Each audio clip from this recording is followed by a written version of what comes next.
Welcome back to ECE 220. This class is actually the last new material for the semester. The next few times that we will be meeting here, which is next week on Monday and Tuesday, will be review for the final exam.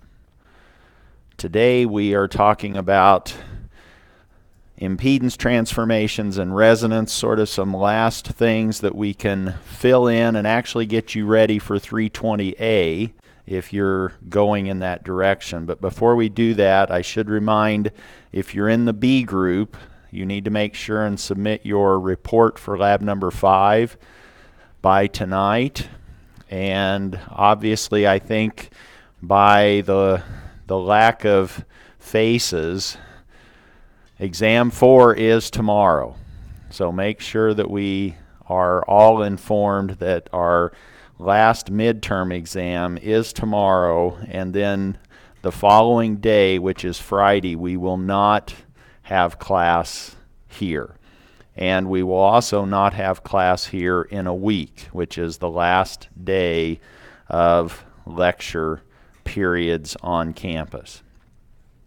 As I mentioned, today we're going to go through load transformations or impedance transformations, and we'll look at two different scenarios. One where the impedances are different, that's the unbalanced case, and then we'll look at when the impedances are the same, that's the balanced case, and then we'll look at resonance conditions, what leads to resonance or what allows for resonance, and there's a parallel case and a series case, and it sort of gets us, actually all of these are in a way reviewing for the final a little bit early. Here is our diagram that relates what we want to do, and when you're looking at this, I need you to be filtering it, meaning you either see black or you see red. They're not all there at the same time. This is, we want to transform between either the black, which is what I'm using now for the delta configuration between A, B, and C, or the red, which is the Y configuration. So we want to either go from red to black or black to red, and we're trying to connect these three different points, A, B, and C, in the diagram. You've already seen this when the boxes were actually resistors. We've done this already for a purely resistive interconnection. Now what we want to do is just convince ourselves or remind ourselves or make us aware that these strategies still hold when the boxes are more than just resistors. Now they can be our other elements, inductors and capacitors, and they could be interconnections of those. Z sub A could be some mess of impedances interconnected, and now it's in the AC leg of this delta configuration.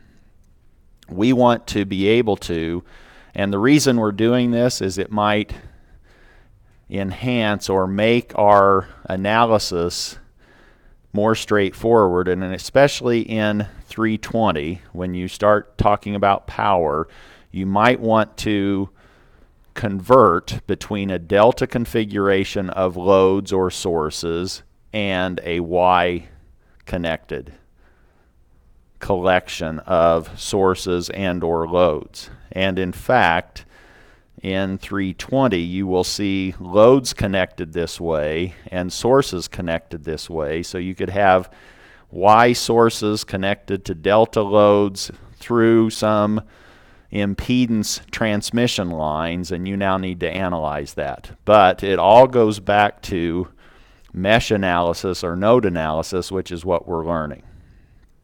So I'll try to remain color-coded, keep me honest. The Y's are in red, and I will then be using numerical values for those impedances, 1, 2, and 3, and for the deltas, I'll stick with the alphabet, hopefully with A, B, and C, and with the black. These equations are provided to you in your book. The first three are how would you convert if you now had the deltas, which are the ABCs, and you wanted to convert those into a Y interconnection. How would you do it? And here's the first one. Here's how you would obtain Z sub 1. You would simply, and what I really want you to do maybe is get more of an intuitive feel for this versus the formula. You see the denominator is just the sum of the three. So you now sum up those delta impedances, Z sub A, Z sub B, Z sub C. That goes in the denominator, and you'll use that for all three of these transformations. The top, if you look at this diagram, do you see that Z sub 1 on either side of it in the delta is Z sub C and Z sub B? Their product is what goes in the numerator in finding Z sub 1. So these two impedances are on either side of Z sub 1 in this transformation guided diagram. Again, we either have all red or all black. We don't have them together, or we're trying to convert from black to red or red to black. If we wanted to find Z sub 2, the denominator is the sum of ZA, ZB, and ZC. The numerator is now what's on either side of Z sub 2, which is Z sub A times Z sub C. That's Z sub 2. And now I want your help in finding the numerator for Z sub 3. To find a Y impedance, and in particular the Z sub 3 impedance, which we've now identified here to be touching or going to the C node, what's in the numerator in the Z sub 3 expression if we're using that thinking process that I suggested before?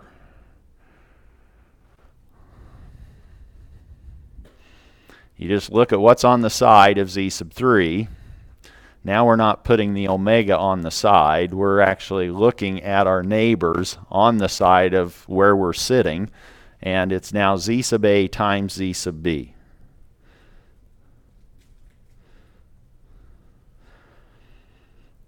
If you were starting red and you wanted to go black, if you had Y and you wanted to go to delta, then there's a similar collection of formulas. Now you just look at all pairwise combinations of the three Y's, Z1, Z2, and Z3, and put those pairwise products in the numerator. Then in the denominator you just have one impedance, and now here's sort of the strategy for doing that. If we wanted Z sub A, which is right here, and Z sub A is across from node A, you simply divide by what you see across from you in the Y interconnection, which is Z sub 1. Likewise, if you were trying to find Z sub B,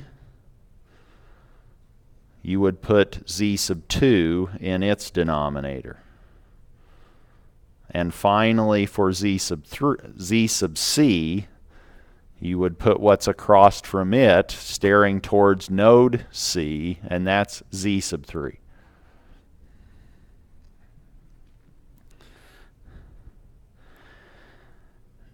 When is our final exam in here? The last day of class. So is that a little more than 2 weeks from now? Will you have then a little bit more than 2 weeks to memorize this? No, you probably won't be responsible for knowing all of this, but I want you to be aware of what it involves and how to use it. So let's now look through or see how in the world did we come up with these equations, and this you should be able to do, and this is somewhat of a review for the final. If I now said, suppose that I go back to this configuration and I say I'm focusing on the delta, the blacks, and I want to know what is the impedance that I now see, I don't know what color to use, between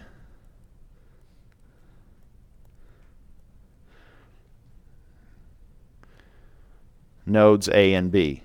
And I'm now just seeing the black, the delta. How would you find the equivalent impedance Z sub AB seen between those nodes if you're just focusing on the black? Is it too confusing? I think you can put your filters on.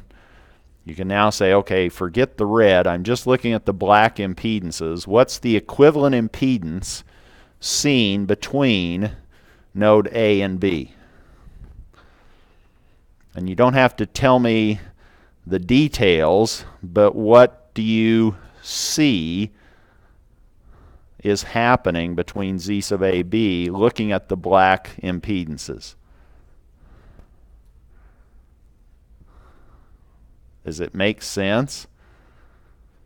Do you see a Z sub C in parallel with the series combination of Z sub B and Z sub A? So that's what Z sub AB looks like when you look from the delta connections. And this you might have to find equivalent impedances on the final, obviously, so you need to do this. Now let's switch colors and go red. Now if you're measuring the equivalent impedance seen across nodes A and B with the red, what does that become? Now we're doing the numerical impedances.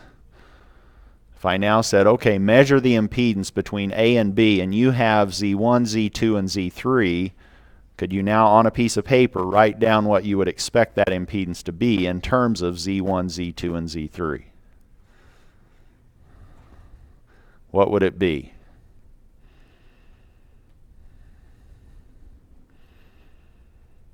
Is it just the sum of Z1, Z2, and Z3? What do you see? And now I'll give you a hint. The far side of Z sub 3 is not connected. Now you're measuring just between A and B, and you have this Y collection of impedances, Z1, Z2, Z3.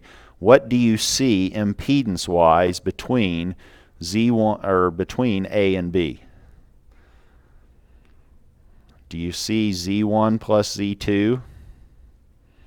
Z3 is an infinite impedance. So that's really the process of deriving these conversions. We could say, oh, we can see the impedance between nodes A and B in the delta case, and that leads to Z sub C in parallel with ZB plus ZA. So let's say that's delta, and here is the Y case, and that impedance needs to be the same if we're obtaining the same impedance look between all of these nodes A, B, and C when we're transforming between deltas and Ys.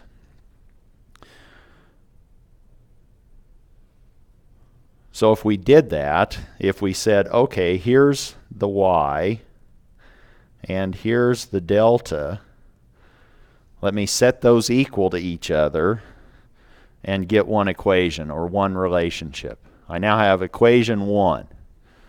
I can do the same thing for between nodes BC and CA. Here's the Y, and here's the delta, and I get a second equation. Z sub 2 plus Z sub 3 is equal to this parallel combination of ZA with ZB plus ZC. And finally, I can do it again between nodes A and C. I now have three different equations, which I've numbered 1, 2, and 3, that relate all of these subscripted impedances. I have numerical subscripts and I have alphabetical subscripts.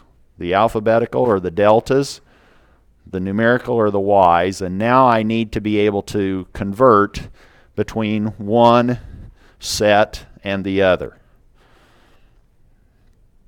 If you actually take this equation, equation 1, subtract equation 2, and add equation 3, you will end up with everything falling out in terms of Z2 and Z3 and just end up with Z1s in terms of all the ABCs. And you end up then with that delta to Y transformation or relationship that we said was true before. That's how these arise. Just letting you know, if you're going, well, I don't believe it, I haven't seen it. Now you can convince yourself that those formulas are true. Let's work an example. Why do we even want to do this? Suppose I now ask you to find I, this phasor current, in terms of V.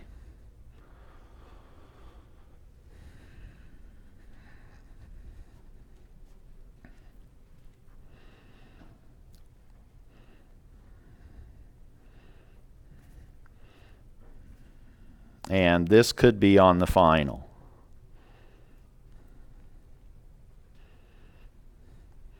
And what would be a brute force way of working that? Nathan? Mesh analysis. You could do mesh analysis, right? You have three meshes. It's planar. Mesh analysis works. You could do node voltage analysis, but you go, wait a minute. They're only asking for the current I. Can I somehow combine these resistors in parallel and series combinations to arrive at an equivalent impedance and then solve the problem? In this case, can I combine the top two, or aren't they in parallel? The J and the 1? Is that true? Are these two in parallel? They sure kind of look parallel, but they don't share both ends. They do share one node, but they have an impedance between the other two. So those two are not in parallel. Neither are these two. And I don't have any series combination that I can simplify. Am I forced to do three mesh equations? Then I would have three unknown currents, and I'm really just wanting one of those three. Now the idea is to say, well, wait a minute. I have actually, can you sort of see this delta there? I have a delta connection, either top, I shouldn't have done that. Or bottom. Which would you prefer to do? Either one. All right, I agree. Top or bottom, maybe not, but that's how we're going to do this. Do you see that we could either convert the top delta or the bottom delta in order to maybe simplify this problem? We're trying to find I. Which one do we want to do? Coin toss? Yes. Oh, top. That's what I did last night, and then this morning I'm getting ready and I'm going, maybe the bottom. So I came in and did the bottom, and it's easier. It simplifies more easily than doing the top. And it's maybe not obvious, but you can see that I have conjugates, impedances, in the two branches down below. So let's work it from bottom to start with, and if we want, we can try the top later. If I now do the bottom, what I'm trying to do is I'm trying to now replace this. Well, let me see. Let's say that's Z1, this is Z2, and this is Z sub 3.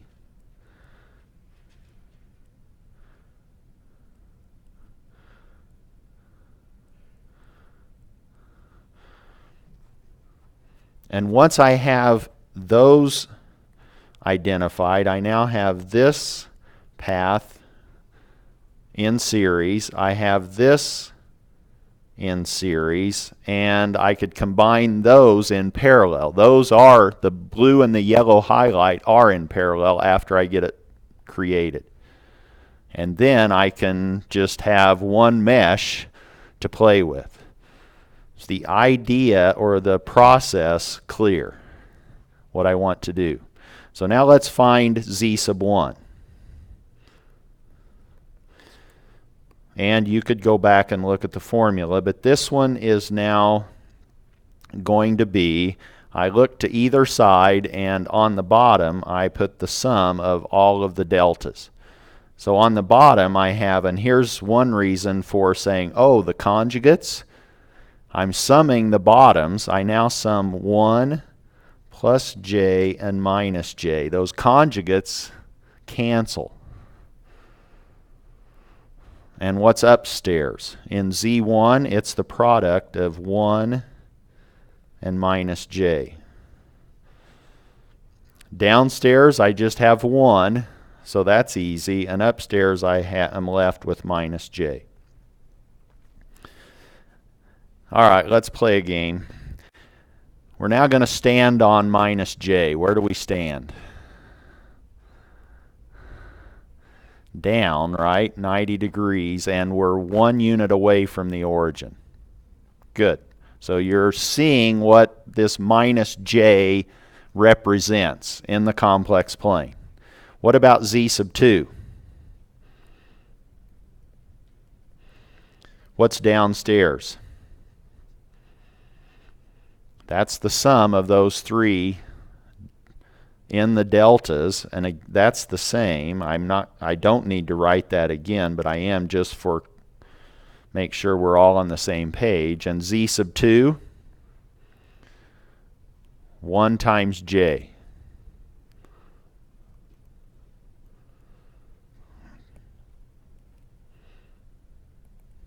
Or this now is positive j.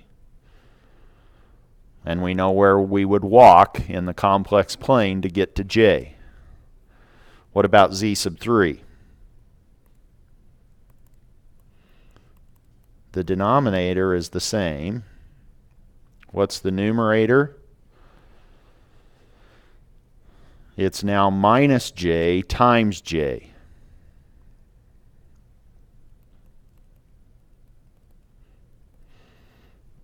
J squared is minus 1 minus a minus 1.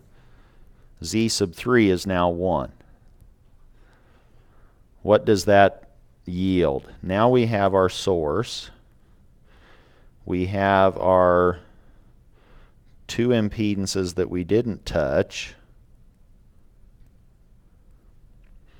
And here, if this, I think, to be consistent with our notation, and you don't even really need to label these, but sometimes when you're first going through this, it's easier to keep track of A, B, and C and 1, 2, 3. So you may not want to be repeating this while you're working and somebody's sitting next to you and you're just now doing 1, 2, 3 and A, B, C. Well, it means a lot more with these impedances. Now we put in Z1, that was minus J. We left this in play, that was J, and this one was 1. Z sub 2, that's J, and I'm drawing it as its sort of equivalent representation, which would be an inductor. And Z sub 3 is 1.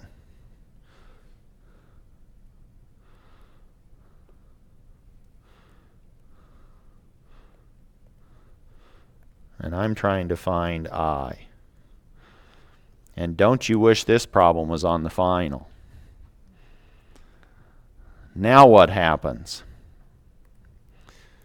I combine those two. What's that give me?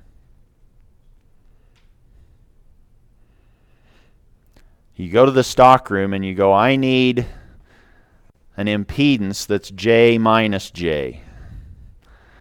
Try that with Josie or Kurt. Okay. Go to the stockroom window and ask for an impedance of J minus J. And see what they give you. What do you expect them to hand you? A jumper wire. 0 impedance. Right? What about this side? Does it even matter? We have 1 plus J there, but it's being shorted out by the wire that we just got in the stockroom window. So we've now simplified this. Now do you see why I said the bottom might be easier to do? We didn't know that before. I didn't see it last night or approach it last night that way.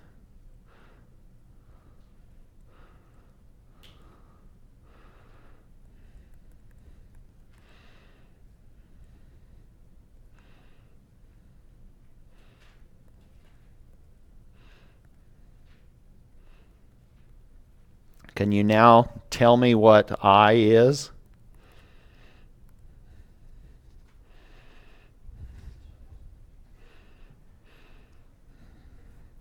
I is not too hard to find. We don't even maybe need our calculator at this point. It's V divided by 1 to be very detailed, or I is just V. And you might not have seen that by looking at that original circuit. Or did you already know that I was just V? If you did, I'm going to give you an applause. Because I just cooked this up in my leisure, and it just happened to fall out that it was giving us I is equal to V. We clear on that? What if we didn't? So these equations are when the A's, the B's, and the C's are not the same. If the A's and the B's and the C's are all the same value, they could still be complex impedances, but it makes life easier. That's called the balanced case. So let's see what happens when we have balanced impedances.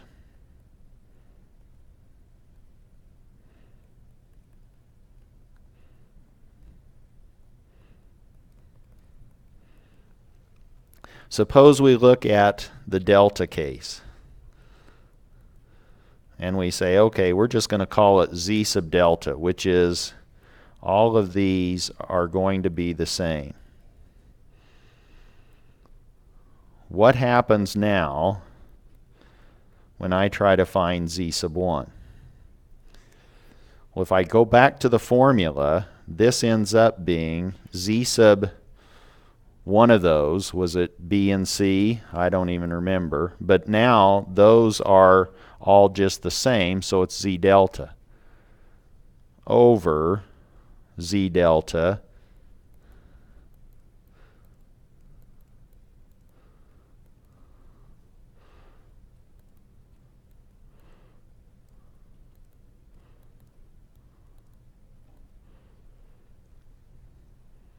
and this is now how we could convert between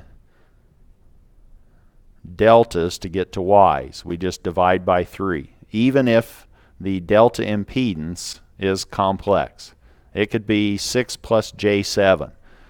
We divide that by 3, and that's our Y impedance for all of the Y's. Z1, Z2, and Z3, they are all just Y's. And you could do the same thing if you wanted to derive the expression for Z deltas in terms of ZY. You'll get exactly the same relationship. They're just a factor of 3 difference. And the way to maybe think of that, I know this is not the super lecture, but is there some superhero that has that maybe as their symbol? I don't know. But which one is inside the other? The Y is inside the delta. The delta is larger, and that's what you're seeing here. Z delta is 3 ZYs, or ZY is 1/3 of Z delta. So just, oh, it's balanced, and I know there's a 3, but I don't know which one is which. You now just say, oh, let me write down that crazy diagram, and now I know that Z delta is 3 ZYs.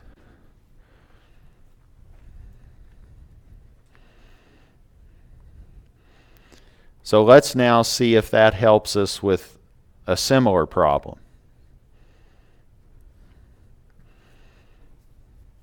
Now we want to do 3 meshes again. Maybe not. We have these deltas, and now you go top or bottom.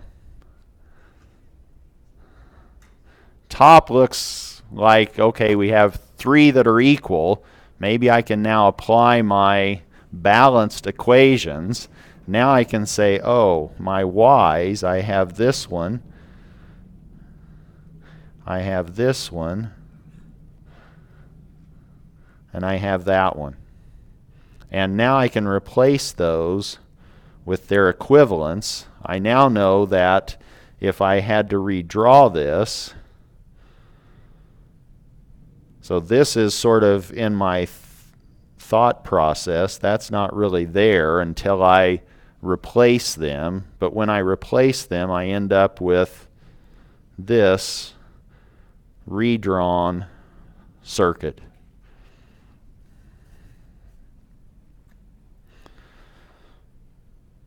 And now I have this left series impedance with the right.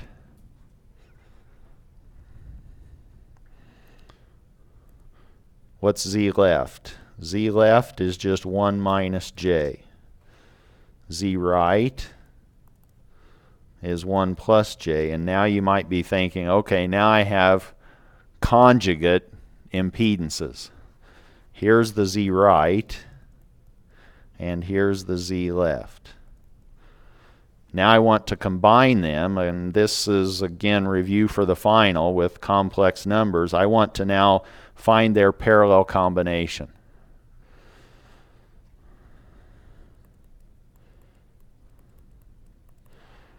And that we know. We know we just take their product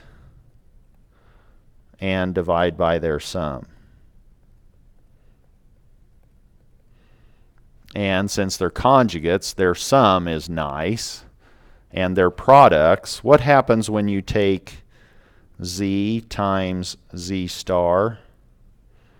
Ugh, that's kind of messy. What happens when we have 2 complex numbers, Z, and we multiply 1 by its conjugate?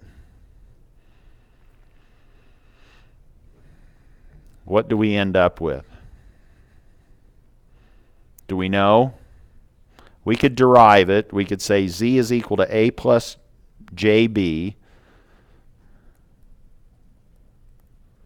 and Z star is A minus JB. And what happens if we apply FOIL? First, outer, inner, and last. Do you see that the cross products cancel?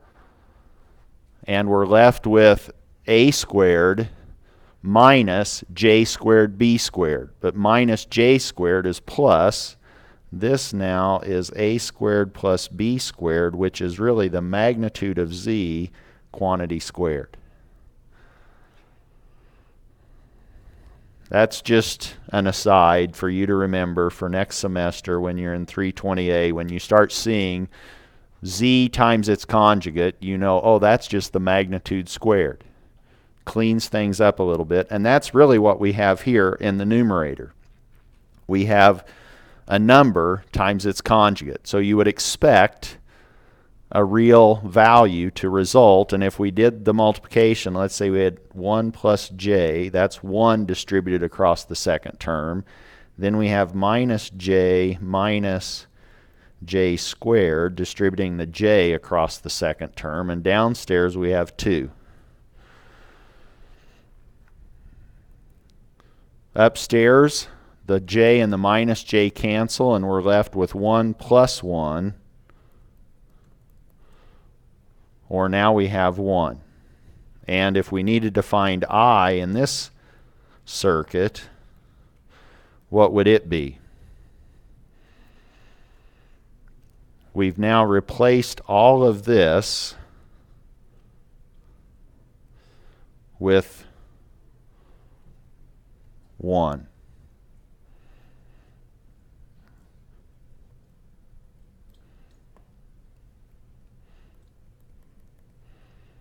This one's a little different. Now we have 1 in series with 1, or 2. So I is now 1/2 of V as a phasor. And if somebody gave you a time domain description for little v and said, oh, what's little I in the time domain, you know how to describe what that is. You don't have to change its frequency. You don't have to change its phase. You just adjust its amplitude by 1/2.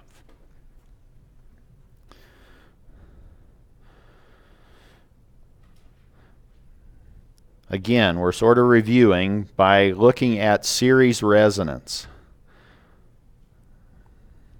What's the impedance seen across nodes A and B? And now we're trying to analyze this in a sinusoidal steady state environment, or with the analysis. What is Z sub AB?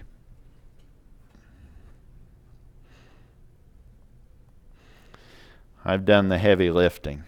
It's R. And these are all now in series. What's the impedance of an inductor? Need to know this for the final. J omega L. What's the impedance of the capacitor? That's the 1 over J omega C. And we could put that J downstairs, upstairs by negating it or multiplying by 1, which is J over J. And so now we have R plus J omega L minus J times 1 over omega C. Or we can combine the imaginary pieces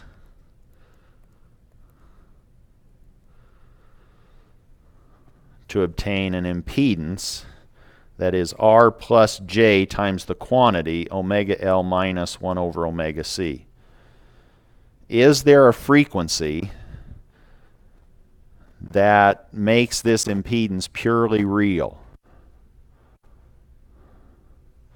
Can we now set the imaginary component of this impedance to 0? Another way of asking the same thing. Now we want Z sub AB to just be R. In terms of its value, it's as small as it can be. That means that we are really asking to set omega L minus 1 over omega C equal to 0.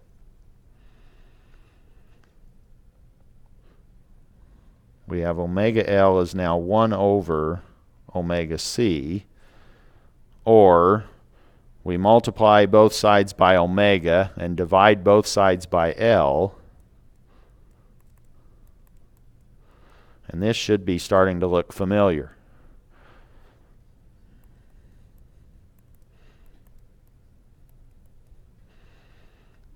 Omega, the resonant frequency,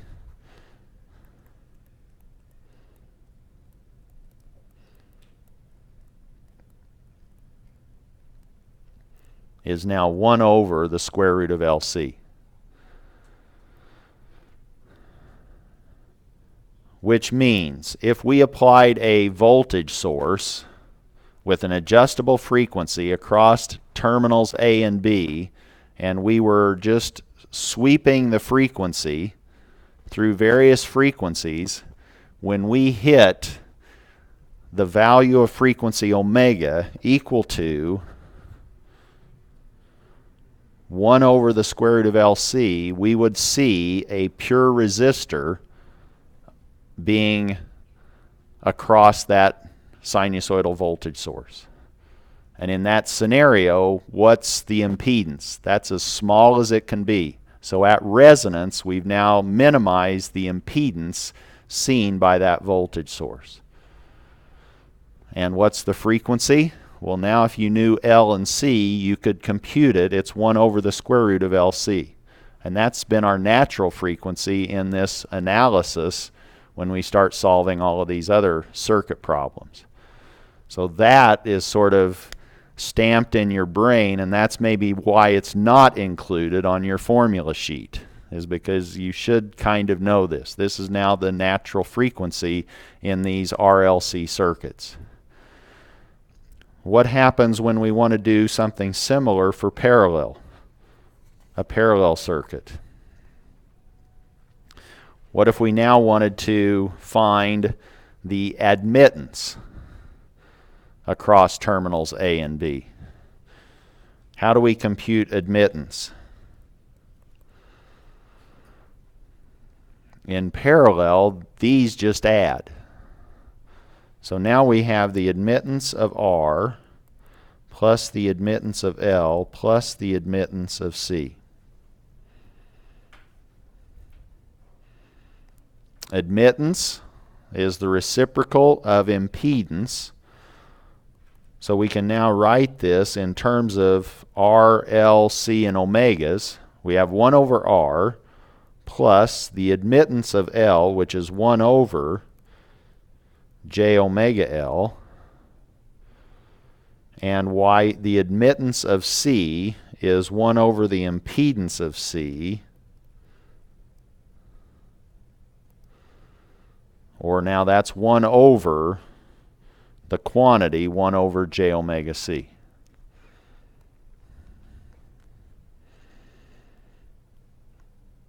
We can scale that right term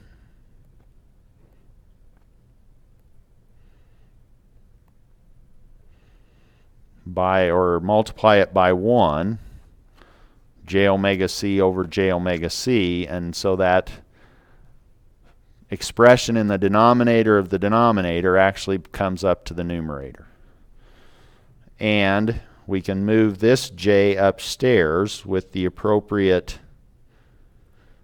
change of sign, and now we have omega C minus 1 over omega L for our admittance. And now if we wanted Y sub AB to be small, then we want to set that imaginary piece. What's the frequency that causes Y sub AB to be small? that now says, oh, let's just set the imaginary component equal to 0.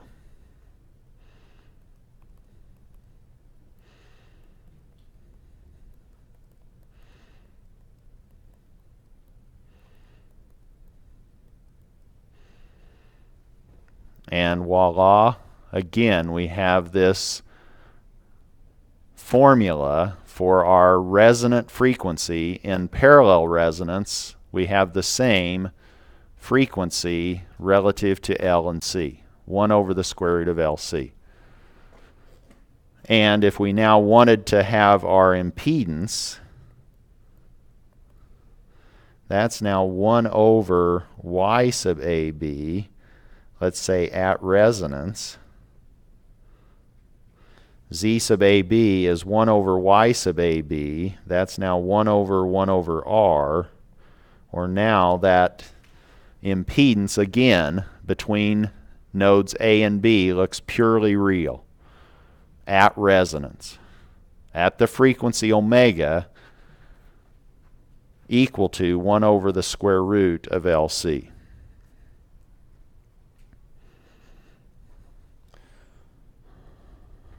It's not always going to be. There's just one sweet spot. There's just one frequency that allows that to happen. And why are we interested? Well, before I go into philosophy, that's the next hour in here. No, it's actually ethics, the next hour in here. Personal ethics, I believe. So let's do a little preview of that class. No. Any questions on what we've talked about?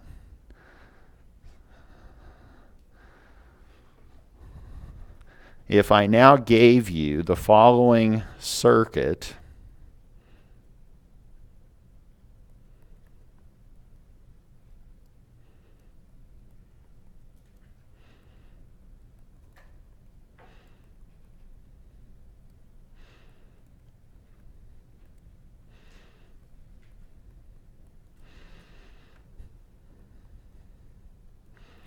what would be your thought process as to if somebody gave this to you as an interview question? They said, here's a problem. Oh, you've had 220 basic circuits. Oh, can you tell me what's going to happen at the output? V sub 0 of t. How would you respond? What would you say? Well, I had THARP, so I can't answer this for 220. They'll go, okay, you get a pass. No, they would say, okay, next. So you don't want to do that. What could you be saying?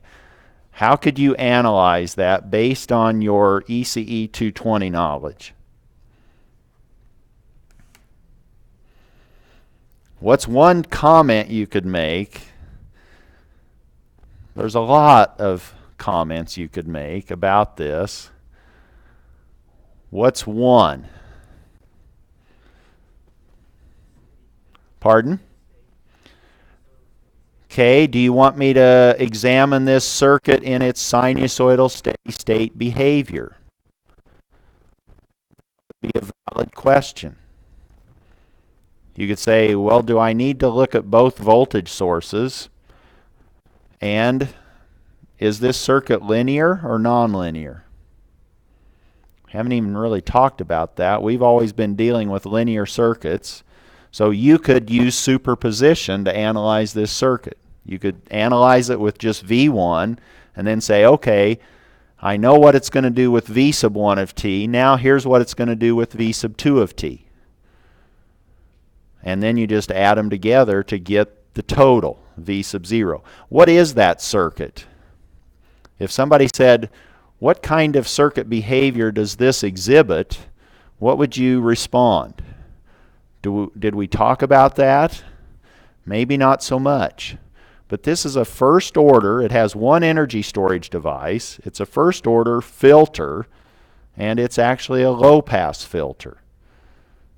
If you put sort of I don't know, bumpy inputs, periodic inputs for V1 and V2, and you low pass filtered it, it's going to now start to smooth out what those V sub 1s and V sub 2s look like at V sub 0. It's going to remove the high frequency information because this is a low pass filter. You could analyze this using your skills for tomorrow, correct? You could say, oh, let's assume V1 is a constant. And let me analyze that. And I'm going to set V sub 2 equal to 0. If you get into this situation, just start simplifying things and say, well, let me work a simpler problem to begin with, just to kind of get loose. So you could say, let me set V sub 2 to 0, and let me set V1 to a constant. Now you have Fifi, or whatever we called it, F-I-F-E. And you need Fifi, whatever. But you know the dog that you're going to use tomorrow during your exam. You'll pick up with this tomorrow, sort of, by analyzing first order circuits. Good luck, and I'll see you tomorrow.